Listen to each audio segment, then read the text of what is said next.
The Mitchell family Thanksgiving dinner was its usual parade of accomplishments and one-upmanship. My brother-in-law, Richard Sterling of Sterling and Associates Law, was holding court at the head of the table, regaling everyone with tales of his latest corporate acquisitions. Closed the Henderson merger last week, he announced, carving the turkey with theatrical flourish. Biggest deal of the quarter. That's what real corporate law looks like. I quietly continued eating my mashed potatoes, thinking about the documents waiting in my office at Phantom Capital, the private equity firm I'd built while my family thought I was just another corporate paralegal pushing papers at a mid-tier law firm. "And how's the paper pushing going, Julia?" Richard asked, his smile dripping with condescension. "Still organizing files and getting coffee for the real lawyers?" My sister Catherine shot me an apologetic look. Once a promising attorney herself, she'd gradually dimmed her ambitions to match Richard's expectations of a proper lawyer's wife. "The paperwork keeps moving," I replied mildly, knowing that one of those papers was the preliminary acquisition offer for Sterling and Associates, though Richard wouldn't know that for exactly 17 hours. "You know," my mother chimed in, "Richard's firm is always hiring paralegals. Maybe he could put in a word." "That's right," Richard nodded magnanimously. "We could probably find you something. Better than that tiny firm you're at now. What's it called again?" "Johnson and Jenkins and Myers," I supplied, thinking of the modest law office that served as my cover. The same office that had helped structure Phantom Capital's most complex acquisitions, all while looking like just another small-time legal shop. My phone buzzed discreetly. A message from Marcus, my chief operations officer. "Sterling and Associates financials confirmed. Leverage higher than expected. Proceed with offer." I typed back, "Yes. Release tomorrow at 9 a.m. sharp. Let's give Richard something to be thankful for."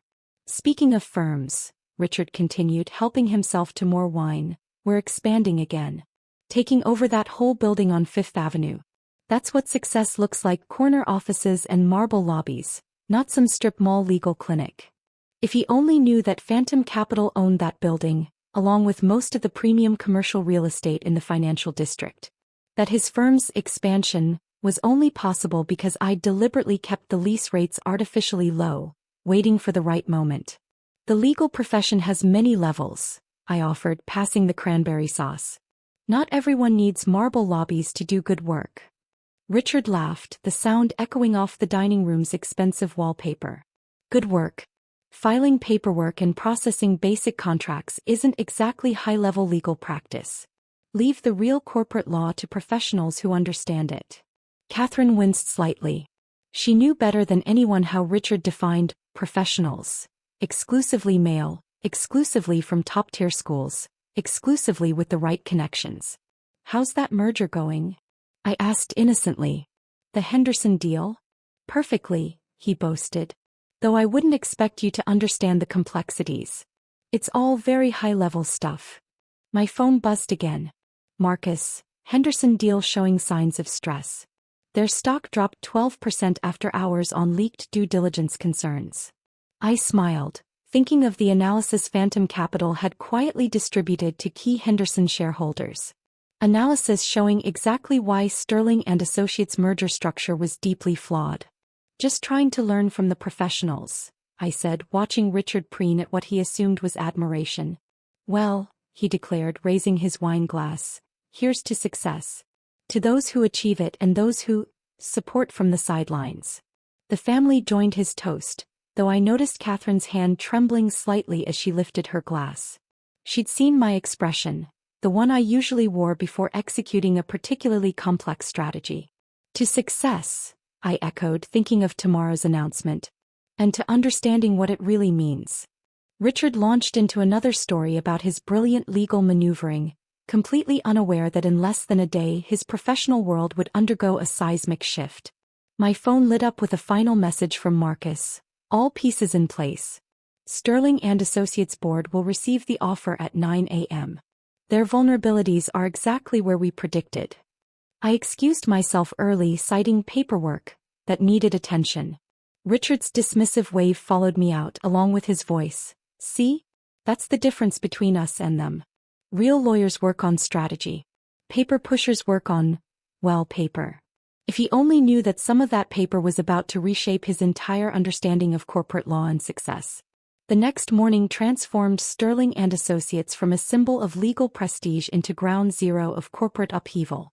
I watched from my real office Phantom Capital's command center on the top floor of the city's most exclusive building, as Richard's carefully constructed world began to crumble. At exactly 9 a.m. the announcement hit. Phantom Capital announces hostile takeover bid for Sterling and Associates. Major law firm faces unexpected acquisition attempt. Sterling and Associates vulnerabilities exposed in takeover bid. Sarah, my chief legal officer, entered with the morning's reports. The offer letters have been delivered. Richard's in the middle of his morning partners meeting. I pulled up the security feed from Sterling and Associates conference room, one of the perks of owning their building. Richard stood at the head of the table, his face transitioning from confusion to disbelief as he read the acquisition offer. "This is impossible," his voice carried through the feed. "Some investment firm thinks they can buy a law firm? We're not some commodity to be traded." The senior partners exchanged nervous glances. They understood what Richard didn't, that their firm's structure, with its over-leveraged expansion and questionable financial decisions, had left them vulnerable. My phone buzzed. "Catherine, Richard just called, screaming about a hostile takeover." "What's happening? Remember all those papers I've been pushing?" I texted back. Some of them were rather important. The financial analysis started circulating through the legal community. Sterling and Associates aggressive expansion funded by unsustainable debt. Partner compensation structure that violated several banking covenants. The failing Henderson merger that would trigger massive liability. And most importantly, the firm's dependence on lease agreements controlled by shell companies that all led back to Phantom Capital. "Their stock is in free fall," Sarah reported, watching the trading screens. "Down 30% in the first hour. The Henderson deal just officially collapsed." Richard's second call came at 10:15 a.m. I let it go to voicemail, enjoying the panic in his voice. "Julia, I know you're just a paralegal, but we need any information you have about hostile takeovers of law firms. It's an emergency." At 11 a.m. the partners called an emergency meeting. I watched through the security feed as Richard paced the conference room, his perfectly tailored suit looking suddenly ill-fitting. "Who is Phantom Capital?" he demanded. "How did they accumulate this much leverage over us?" The managing partner, James Wilson, cleared his throat. "They've apparently been acquiring our debt through various subsidiaries. Our lease agreements, our credit lines. They control it all." "But who runs it?" Richard's voice rose hysterically. "Who's behind this?" As if on cue, Sarah entered my office with the next phase of documents. "Ready for the reveal?" I checked the time exactly when we'd planned. "Send in the full acquisition package. Let's show Richard what paper pushers can really do." The courier arrived at Sterling and Associates at precisely 11:30 a.m. I watched Richard's face as he opened the detailed takeover proposal, his eyes scanning until he reached the signature page. The coffee cup slipped from his hand, shattering on the marble floor he was so proud of. "No," he whispered. "This is impossible."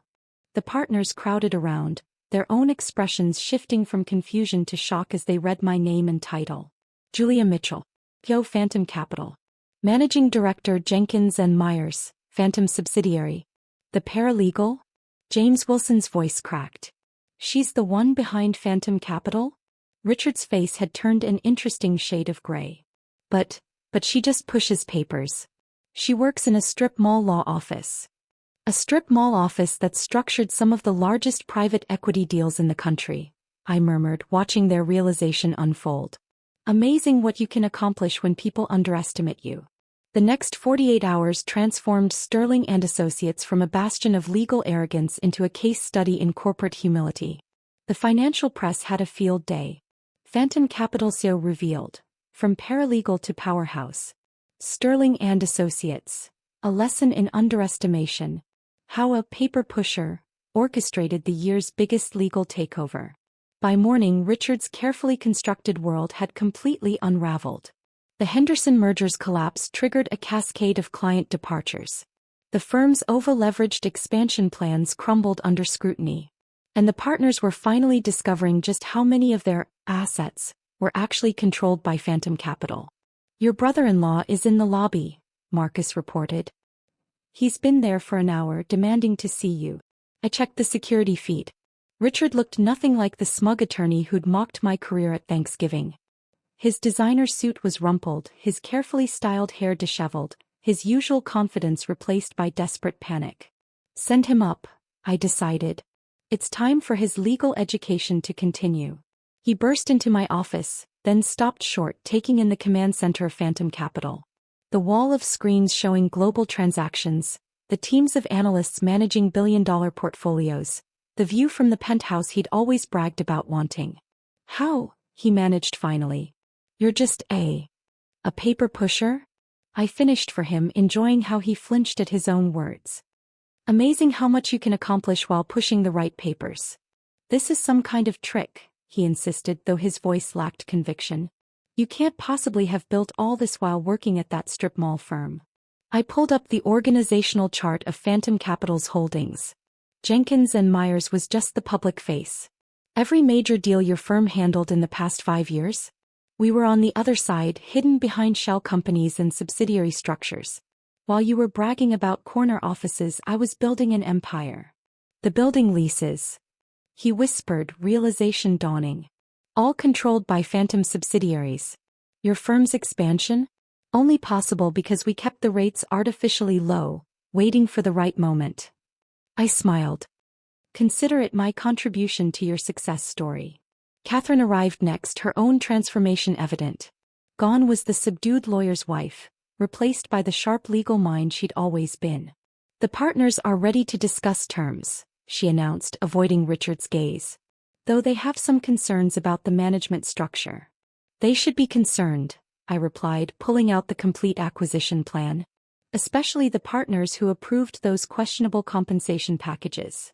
Richard slumped into a chair. You knew about those? We knew everything. Every over-leveraged expansion, every ethical shortcut, every client you overcharged. Amazing what people reveal when they think they're talking to just a paralegal. The next few weeks brought massive changes. Sterling and Associates underwent a complete restructuring. The partners who'd supported Richard's riskiest decisions were asked to leave. The firm's aggressive expansion plans were replaced with sustainable growth strategies. And Richard? He finally learned what real corporate law looked like. You'll remain as a regular partner, I informed him during the final transition meeting. No more corner office, no more executive committee. Consider it an opportunity to learn how real legal professionals operate. You can't demote me in my own firm, he protested. It's not your firm anymore, Catherine reminded him, now heading Phantom's legal compliance division. And based on the audit findings, you're lucky to remain at all. 6 months later, Sterling and Associates had transformed. The marble lobbies remained, but the culture of arrogance had been replaced by one of competence and ethical practice. The partners who'd once mocked paper pushers now reported to a management team that understood both law and finance. I maintained my office at Jenkins and Myers, using it for meetings where I needed to observe people's true characters. The modest space served as a reminder that real power doesn't need grand offices or expensive artwork. 1 year later, during a bar association event, a young attorney asked me why I'd kept my paralegal cover for so long. You had all this power, all these resources. Why let them underestimate you? I showed her my first acquisition document, the purchase of a small building that would become the foundation of Phantom Capital. Because success isn't about impressing people at holiday dinners. It's about building something substantial while they're busy showing off. The family dynamics shifted permanently. Holiday gatherings were no longer dominated by Richard's boasting. Instead, conversations focused on actual achievements and ethical business practices. Catherine flourished in her new role, her legal expertise finally respected and valued. Richard adapted gradually. The humility he learned as a regular partner made him a better lawyer than he'd ever been as a managing partner. Sometimes I'd catch him actually reading the papers he once dismissed as beneath him. The acquisition became a legendary case study in both corporate strategy and personal hubris. Richard's paper pusher comment was quoted in business schools as a warning about underestimating quiet competence. I kept the minutes from that last Thanksgiving dinner, framed in my office alongside Phantom's first acquisition agreement. A reminder that true success isn't measured in corner offices or marble lobbies, but in the careful accumulation of knowledge and power while others are busy bragging. Because sometimes, the most important papers are pushed by people everyone else ignores. And sometimes the sweetest victory isn't in watching someone's turkey go cold, it's in building something so substantial that it transforms not just a law firm, but the very people who once dismissed your potential. The legal community learned its lesson. Success isn't about prestigious addresses or expensive suits. It's about understanding both the papers and the power they represent. And sometimes the most dangerous opponent isn't the one bragging at the head of the table, it's the quiet one taking notes at the end. As for me, I still attend family Thanksgivings, though now they're held in Phantom's conference room. The turkey tastes better when served with a side of humble pie. And occasionally when I overhear new associates mocking paralegals or dismissing paper pushers, I let them continue their legal pontification in my Jenkins and Myers office. Watching their faces when they finally realize who they've been condescending to never gets old. Because in the end, true legal excellence isn't about the size of your office or the prestige of your address. It's about understanding that every paper pushed, every document filed, and every detail scrutinized contributes to something larger. It's about recognizing that real power often resides in the hands of those everyone else overlooks. Richard still occasionally tries to regain his former status, but now he does it through actual legal work rather than empty boasting. The last time I saw him actually reading through a complex merger agreement, I almost felt proud. Almost. The lesson was expensive but finally learned. Never underestimate someone just because they seem content to stay in the background. Sometimes the most powerful moves in corporate law are made by those who understand that true control doesn't need to announce itself.